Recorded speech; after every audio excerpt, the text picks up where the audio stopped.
Good evening. I call this special board workshop to order at 5 p.m. Please join me in the Pledge of Allegiance. Ready? Begin. I pledge allegiance to the flag of the United States of America and to the republic for which it stands, one nation, under God, indivisible, with liberty and justice for all.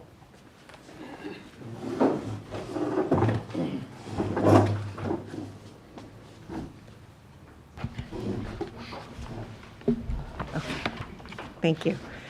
All right, roll call. Let the record reflect that Director Mills is absent and Director Phillips is on her way. And so we are going to go ahead and begin with approval of the agenda. Are there any changes to the agenda? No changes tonight. We have a motion to approve. I'll approve the agenda. I'll second. Thank you. All in favor say aye. Aye. Any opposed? Thank you. The agenda is approved. Moving on to public comment, there are no members of the public here in person and no members of the public online. So we will move on to item 3, review of 25-26 draft budget. Mr. Bartz. Yes, thank you. I'm just going to give a brief opening statement and then I'll turn it over to David and let them go through the budget. One of the goals this year, and I know it's for the board and for the staff, was to keep the rates at a reasonable rate of increase. This year there was a 3% CPI, which was lower than it's been over the past few years. And a little bit on top of that brings us to around 6% for a proposed rate increase. Some of the things we have to do as part of this, we need to make sure that we're able to fund the necessary projects to comply with the Chromium 6 mandate, which will be in 2027 is our deadline for that, and to maintain the healthy reserves. We have some construction projects going on, not only with the civic complex, but with other projects that we have that are in the capital improvement plan. And I'm happy to say that with what we are proposing, we were able to do, I think, all of that. And maintaining the healthy reserves was a big part of that. Even with construction, they can get drawn down over time, and then it takes you years to recover, but it looks like we're in good shape. So when we go through the first part, David is going to handle that. When we get to the capital improvement project, we will talk about some things that we wanted to move around and what that will look like. So I'll let David do his part first, and then we'll go from there. Thank you, Don. Good evening, board members. So starting off, we're going to page 4 of the budget. The first section looks at our revenue based on consumption and the fixed charges for the meters. We're looking at a 7% increase to the consumption rates and a 6% increase to the meter rates. As you can see, we're in the actual year to date, the projected year end for 6/30, we're coming in just slightly over budget at $8,949,000 and a projected income next year of $9,531,000, which is an increase of $582,000. And that's with that. Overall, it's a 6% increase to the majority of our customers. It is slightly higher, showing that 7% as the usage goes up. For line 23, the special assessment, the standby charges, every year we see a slight decrease in that, so we're showing a 1.2% decrease for a total income of $274,000. The park and rec fees, the rental of the community centers, we're not budgeting any changes in that, just forecasting normal activity for $24,000. Other services, lines 29 and 30.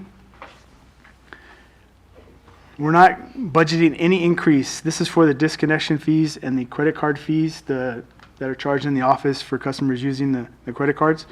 So that is a combined income of $315,000, very close to our projected year in last year's budget. So overall, we're seeing a gross income, line 33, for $10,145,000, which is an increase of $580,000 over current year. Any questions on that section? Yeah, one comment One comment I did want to make, and this was on the first section under the water consumption. The rate study that we had prepared a couple of years ago showed a drop from 11 units for Tier 1 down to 9 units. We did leave that at 11 units in this. We didn't want to keep cutting them back. We were able to maintain the rates that we're proposing while leaving that at 11 units. Thank you. The next section down for water purchases, line 35. We're seeing a 3% increase in the MWA administration and bio fees that are done annually. We're seeing, and with that, we'd just like to note on line 34 over to the side, due to the water rights that were purchased in 2012 and 2015, that is saving the district this year. We saved $1,058,000. Moving on to salaries and benefits. So line 42 for our salaries, we're coming in under budget this year, just being over the last year we've been short-staffed. So for this budget year, we're budgeting at a full staff.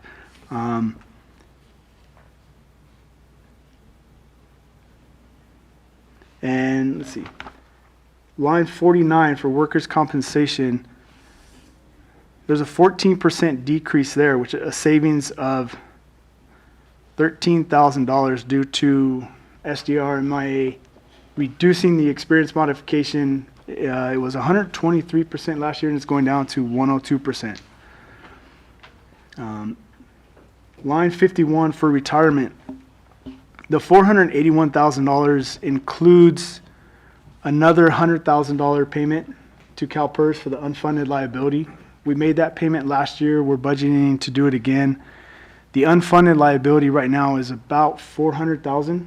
So with this payment and next year's report of investment earnings by CalPERS, we should be really close to being 100% funded and hopefully not have to make that $100,000 payment next year. So overall salaries are coming in under budget, as I said, this year due to just some short-staffed, $4,026,000, and next year we're budgeting $4,426,000. Any questions on those two sections? Good? Yep.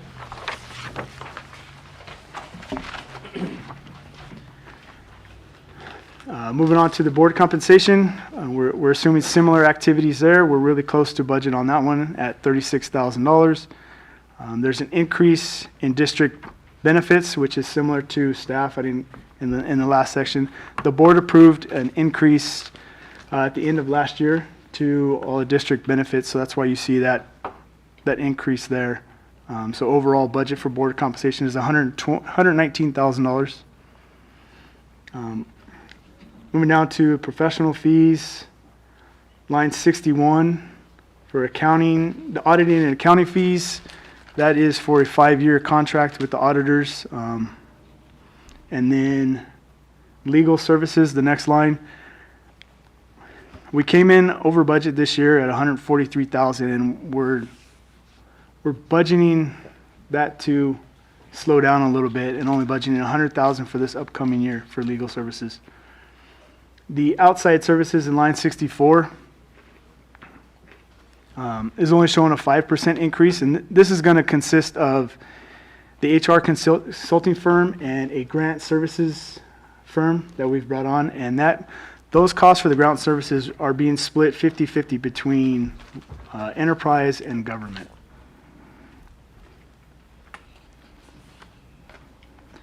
So overall for that section, we're seeing a drop of 3.4% for a total cost of $742,000. Moving on to service and supplies. For the second line, the auto expense, and it is related to line 79 for fuel cost. Fuel costs for this year are coming slightly in under budget. Fuel costs have remained steady over the last year, but as we've seen over the last month, they have upticked probably that 10%, and we've budgeted the 10% going forward, so that's the increase in fuel costs for that. Line 73 for education and training, that has a $15,000 increase due to two projected employees enrolling in the education assistance program.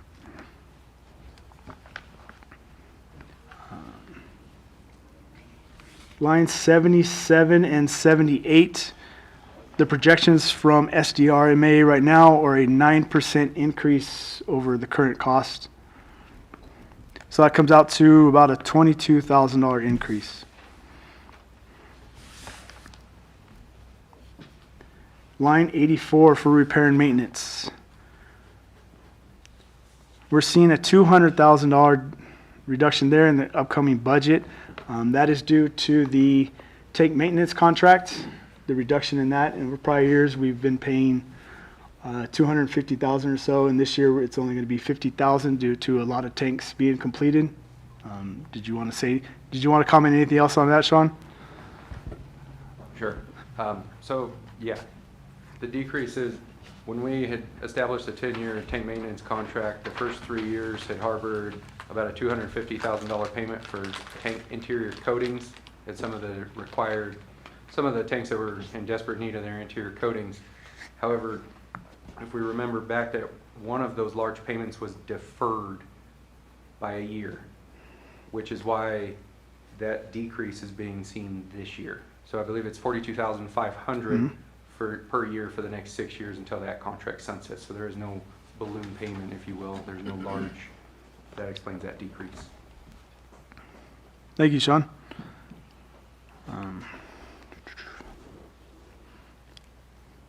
Everything else looks pretty normal in that category. So overall for service and supplies, line 97, we're seeing a decrease of 4% or $90,000. You guys have any questions over the last kind of 3 areas we've covered? Okay. Moving on to the electricity. Our Edison charges, we're budgeting 3.3% based on the latest information we received from them.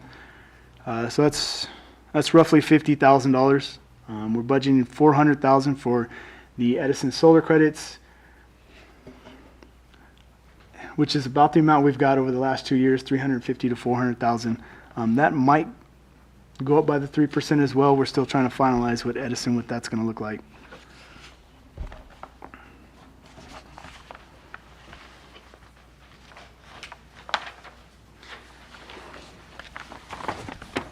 Oh, I did want to point out too that, let's see, on line 103, those Edison charges, we are coming in over $100,000 under budget, it looks like. So that's probably due to some efficient operations.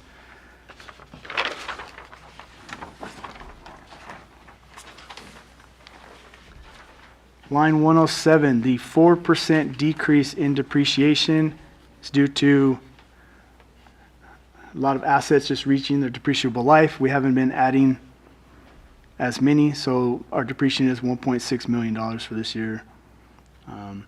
Total operating expense is seeing a decrease and an uptick of 2.7%, which is pretty good, for a total cost of $10,435,000. I'd like to note on line 111, under the enterprise funds, the actual year-to-date projected year-in is coming in at a positive $280,000, and we're budgeting a positive $709,000. And this is the first time in many years that the operating income for the water enterprise has been positive. So I'd like to make note of that.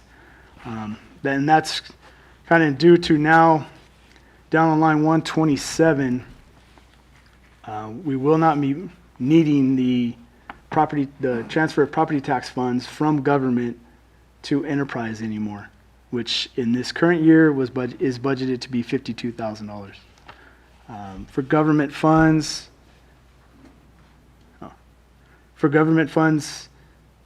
line 127, the 6% increase is due to the increase in assessed values from the county. The county report is showing that we are, let's see, about $2,037,000, an increase of $127,000 for the property tax funds.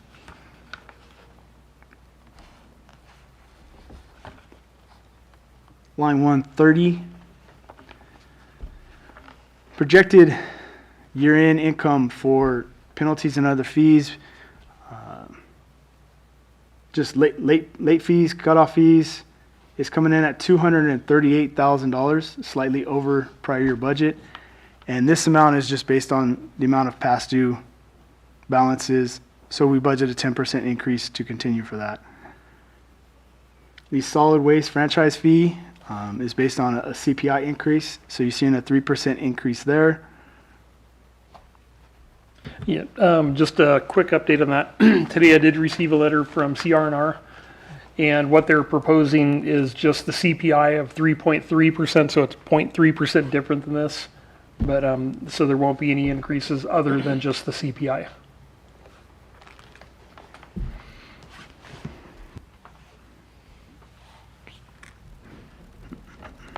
Moving now to meter installations and connection fees. This amount on line 137 and 139 is coming in slightly over budget. So we've installed, what is it? It's 49 meters year to date, and we only budget 48. So we're projected to keep moving on that number. We're budgeting an average of 4 meters per month going forward, which comes out to about 48 meters for the year. For the past 3 years, we've had 71 meters, 62, and 85, but we're kind of taking the conservative approach and keeping the number right around 50. So that still shows an income of $705,000 though. Line 142 for our interest income. The projected year in is coming in at $1,488,000. We've been earning about 4.5% on all of our money. And with the drop in interest rates and spending some funds related to the Civic Center, we're budgeting a 4.2% interest rate on our money going forward. So that still brings in income of $1,276,000. I'd like to take note on line 143 for the projected income this year. The $90,000 represents some selling of leasing some leftover water in Alto. You commented on? Yeah. We've been carrying over water in Alto and kind of changed our pumping habits to get as much as we can out of Oeste. And we have some water that we would be losing. We don't really need over in the Alto side, so we leased it out this year.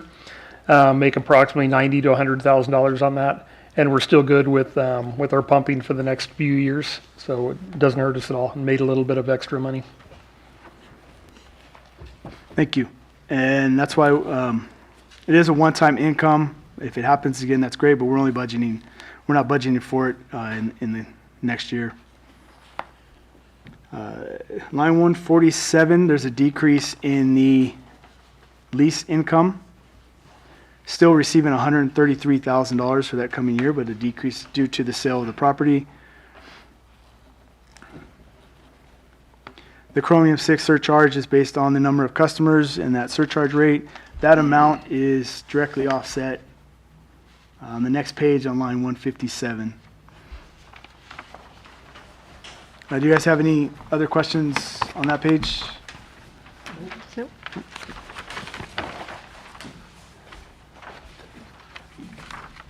On the next page, interest expense goes down every year, obviously. It's going to be $456,000 this coming year. Mentioned the Chromium 6 surcharge offset. So we look at a net income for water operations at $1,946,000. Government, $2,115,000 for a total net income of $4,061,000. Then we add back some depreciation, the principal and the loan payments.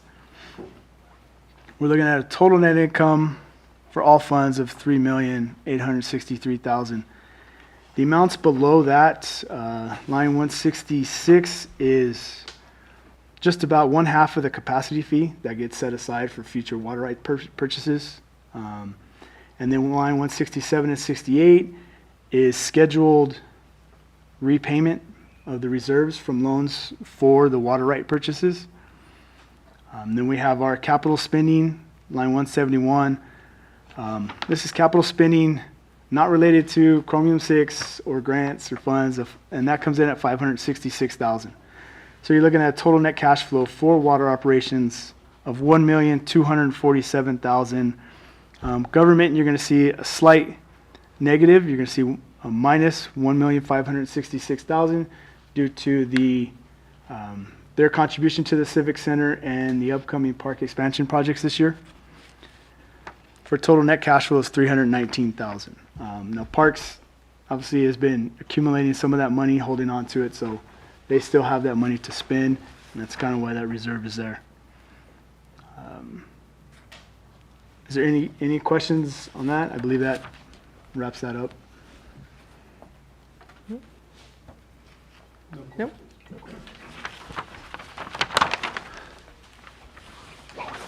That was page 4, right? Page 7. All right. On page 8,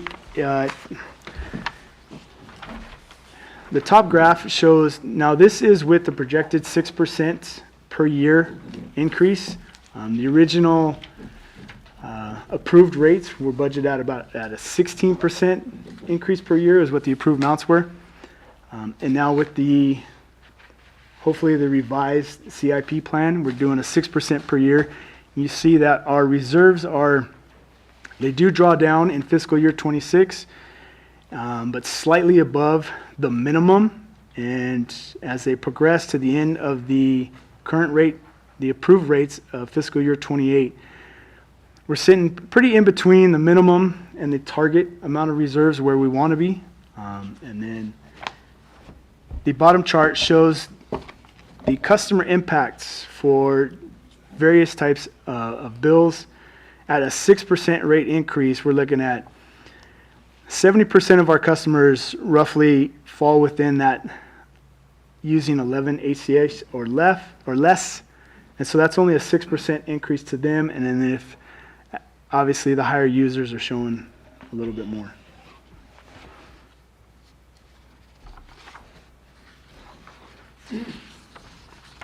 And we did talk to the finance committee about this too. When we were developing these rates, Habib spent quite a bit of time with us going through this, making revisions, wanting to verify that we had good numbers and that we can present this with confidence that these numbers are good and our reserves will hold steady.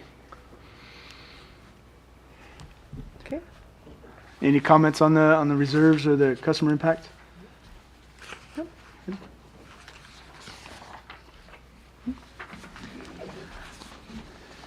If we can move to page 9, I believe that's the capital expenditure budget. This is a summary of the next, 3 pages. It's just a summary of the projects and where the funding is coming from. There's a total projects we have lined up this year of $19,820,000. But as you can see on the very bottom for the grant and the loan detail, 11 million is already, it is 6 million of it is coming from the loan we already acquired, and 5.1 million is for grants received for those projects. Do you have any questions? Do you want me to go over this summary further? You're good? No? Good. All right. And I think Don wanted to go over the proposed changes to the CIP schedule. Yeah, this is where we get to the interesting and fun part. So I'm looking at page 10, and you see a whole lot of red on this page. So in order to make the changes we needed to the budget to keep the rates down, we went through with staff and looked at a whole bunch of the capital improvement projects that were in 2027, some in 2026, and on out for a few years. You can see a red line under 2930, that is the next rate study that will be done. So these projects, there's a couple reservoirs, some upsizing of some lines. After the last master plan was done, we did add another well to the system. We're adding hopefully 2 more wells to the system this year. And we've determined that we could put those projects off and they would be funded if there's development in those areas. Typically they're in the commercial areas. And if somebody comes in and wants to build a commercial building, they might have to upsize the line to meet the fire flow requirements. But by moving those out into the future to be determined with the next master plan, we're able to make substantial changes to the 10-year capital, about $8 million worth, to reduce that. Now, one of the changes that I want to bring your attention to is in its line number 8, and it's in 2930. That was a well that we had budgeted $2.8 million for. We had projected what those increases might look like at that time. And we were suggesting moving this back up into the 2025 budget. So I'm going to go all the way back to the chromium mitigation projects at the top. And we had budgeted $450,000 for well 14. And this was for chromium, and also $150,000 for well 12. Well 14 is very expensive to pump. We're over $1,100 an acre foot for the water from the other side of the adjudication. So we're almost putting money into something that we would never want to pump. The suggestion was, and sitting down with staff, is that we would take that well, which was well number 16, and add that to this year's budget. So we'd be drilling 2 wells in 2016, which would be an increase in that chromium budget of about $1.2 million, with the offset of well 12 and well 14. That will allow us to meet the chromium requirements, still meet our maximum day demand, and still keep our budget within a reasonable amount. So, and what I wanted to kind of briefly go over with you too is how that affects our chromium project. You know, we've had this going for a number of years. Originally, it was projected at $17 million. The $17 million that was projected would have ended, and that was the 9/71. The sunset date originally would have been 2035. With the changes that we've made and downsizing the project from the original $17 million to $12 million, we've reduced a little over $5 million from the Chromium 6 budget from what was proposed initially. And we're also cutting off 5 years from the original date that we were going to collect that fee until, which was July of 2030. I'm sorry. Where's my date on Sean? What? 2035. Yeah, in 2035. So we're cutting off the 971 surcharge 5 years early. There was a $2.41 surcharge that was going to go into effect, and that was for O&M. That would have gone into effect, I believe, in 2017 is when 2018, and that will never go into effect. It will not be implemented. It would have been the $2.41 plus 3% each year in perpetuity, or until it got folded into the rates when people got tired of looking at that. But we're not going to implement that at all, and that can be completely removed from any of the chromium issues that we were looking at. We've looked at the area for the wells that we want to drill. I've actually spent quite a bit of time with Mark Roberts too about the location of the wells and what we can expect for those. One will be it's a little bit southwest of well 15, just north of Palmdale Road, and the other one we're proposing will be at the fill station site on Sheep Creek Road. So if the board would like to move those to make those changes, we still want to go through the engineering department or the engineering committee with that. But if we move those projects back into the 2025 and 2026, looks like we'll meet our chromium mandate without any issues on that. And we still want to take a look at what our future water supply looks at beyond that, whether it be the dairy project, there's some options with R cubed, with Mojave Water Agency that we would be looking at too. But this would take care of the immediate need and for a number of years with the amount of production we can get out of those wells. And that's probably as confusing as I would like to make it for the moment. If anybody has any questions on, why we moved those around, which ones are moved around, but all of the ones that have a line through it have been pushed way back, and they would be reconsidered at a later date. Okay. And then backing up a little bit too, each year we will meet with Habib prior to the budget early on and have them do a review of the actual water sales that we have during the year, and doing this on an annual basis to try to keep the rates as low as possible and just not go with the maximum amount that we could increase. We want to keep it to the minimum.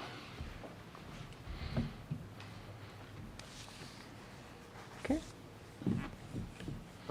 Yeah, go Yeah, on. no, it makes sense wanting to move the funds up to the year and get ahead of that hexavalent chromium 6. The compliance date for that is 2027, so we've got a year and a half or 2 years left to plan out for everything. I look forward to seeing what the engineering committee has to bring, or what staff has to bring forward in the engineering committee on addressing all those issues. Yes. Right now, going back to the sunset date for the chromium 6,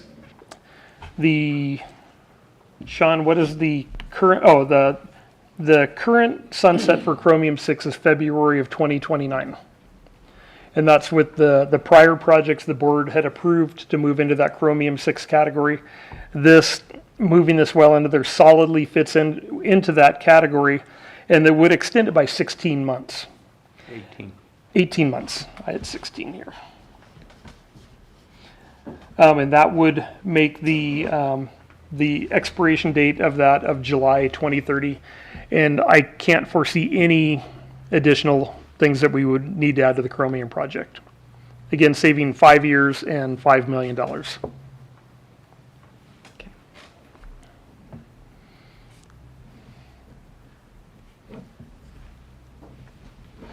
And that's all I have unless anybody has any questions. I'll note that I'm now here. Sorry about the delay. I just have a comment. I was here in the audience during all the discussion of all that. And I remember how shocked we were with the amount and that it was going to seem like it was going to last forever. I'm happy to see the end dates coming even closer.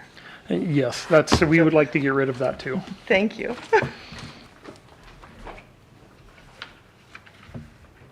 All right. So no other questions? Do you want to continue? Okay. That was it? Yep.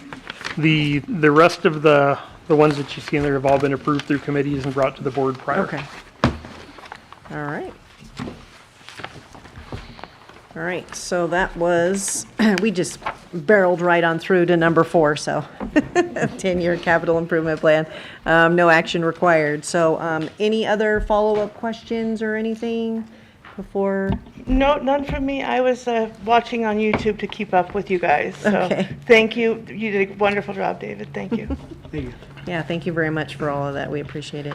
I just want to thank staff for working so hard to make sure the rates are reduced and keep everything safe out there with the water system and doing what you can do.